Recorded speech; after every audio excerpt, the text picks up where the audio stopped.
Commission of India theoretically कानून की किताबों में कॉन्स्टिट्यूशनल अथॉरिटी है, एक संवैधानिक संस्था है। कमीशन ऑफ इंडिया थ्योरेटिकली कानून की किताबों में कॉन्स्टिट्यूशनल अथॉरिटी है, एक संवैधानिक संस्था है।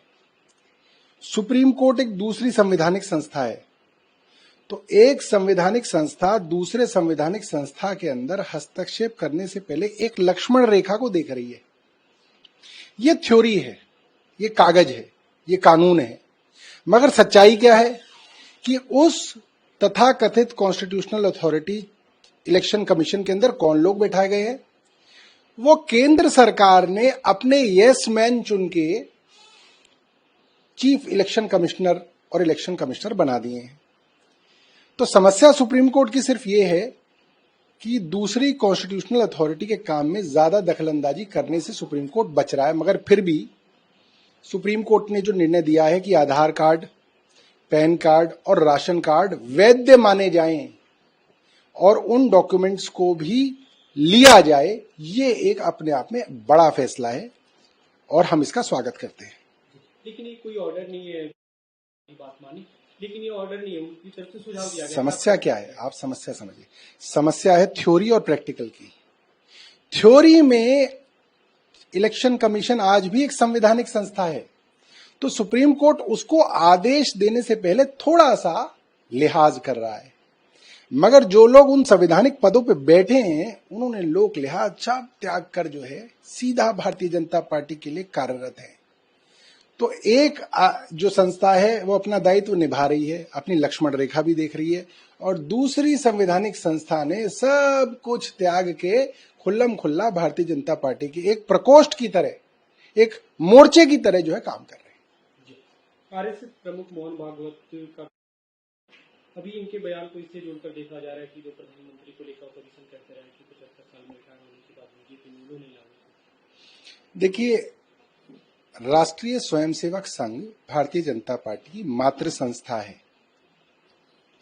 और आरएसएस का ही नहीं, पूरी दुनिया भर के अंदर ये बात मानी जाती है कि कोई भी आदमी किसी काम को करने में सक्षम जो है, उसकी जो एफिशिएंसी है वो एक आयु तक होती है। 60 साल पे सरकारी कर्मचारी रिटायर हो जाता है।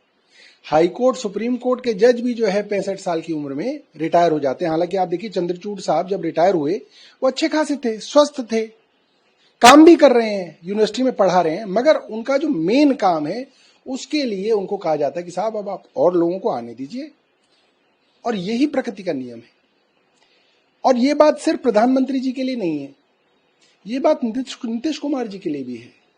ये बात बहुत सारे अलग अलग पार्टियों के अंदर, चाहे वो भारतीय जनता पार्टी हो, चाहे वो कोई भी पार्टी हो, उनके सांसदों के लिए, विधायकों के लिए, मुख्यमंत्रियों के लिए, सबके लिए लागू है। मगर प्रधानमंत्री क्योंकि देश का शीर्ष पद है, उस पर जो परिपाटी चलती है उसका अनुसरण चाहे ना चाहे पूरे देश के अंदर लीडरशिप के अंदर, पॉलिटिकल लीडरशिप के अंदर होता है। तो आरएसएस अपनी तरफ से इशारा कर सकता है, आरएसएस कोई डिक्टेट तो दे नहीं सकता। अब उस इशारे को मानना ना मानना ये भारतीय जनता पार्टी के हाथ में है। जी, कल पंजाब के मुख्यमंत्री भगवंत मैग्नीसिया, ट्रेवेसिया जैसे देशों में जिनकी आबादी 10,000 से भी ज्यादा नहीं है और वहाँ की सबसे उच्च एक तरह से अवार्ड से उनको सम्मानित किया जाए, इस पे एमईए ने आपत्ति की है कि आपको स्टेट अथॉरिटी को भी हेल्प करने की तरफ। अब देखिए, एमईए की आपत्ति अब तक ट्रंप साहब के लिए नहीं हुई। जो ट्रंप हर फोरम पर, अंतर्राष्ट्रीय फोरम पे भारतीय जो है पूरे के पूरे भारतीय जो हमारा स्वाभिमान है, आत्म स्वाभिमान है, उसको तार तार कर रहे हैं ये कह के कि मैंने बाह मरोड़ के भारत से पाकिस्तान के साथ युद्ध विराम कराया, मैंने इनको कहा कि अगर नहीं करोगे तो व्यापार बंद कर दूंगा।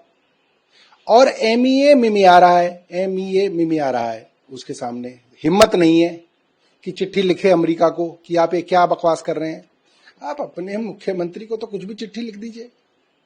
और मैंने जितनी ज्योग्राफी पढ़ी, मैं अच्छा स्टूडेंट हुआ करता था ज्योग्राफी के अंदर, मगर ऐसे ऐसे देश जिसमें प्रधानमंत्री जा रहे हैं, भाई वो मैंने पिछले 20-30 साल में किसी से नहीं सुने। कई बार होता है ना, कोई कहता है जी हम इटली जा रहे हैं घूमने, हम फला जगह जा रहे हैं बिजनेस करने, हम वहां जा रहे हैं रिश्तेदार से मिलने। मगर प्रधानमंत्री जिन देशों में जा रहे हैं वो तो मुझे भी कई बार ज्योग्राफी की किताब में चेक करना पड़ रहा है कि भाई इस नाम के भी देश हैं क्या, और यहां पे प्रधानमंत्री जाके क्या चीज करना चाह रहे हैं।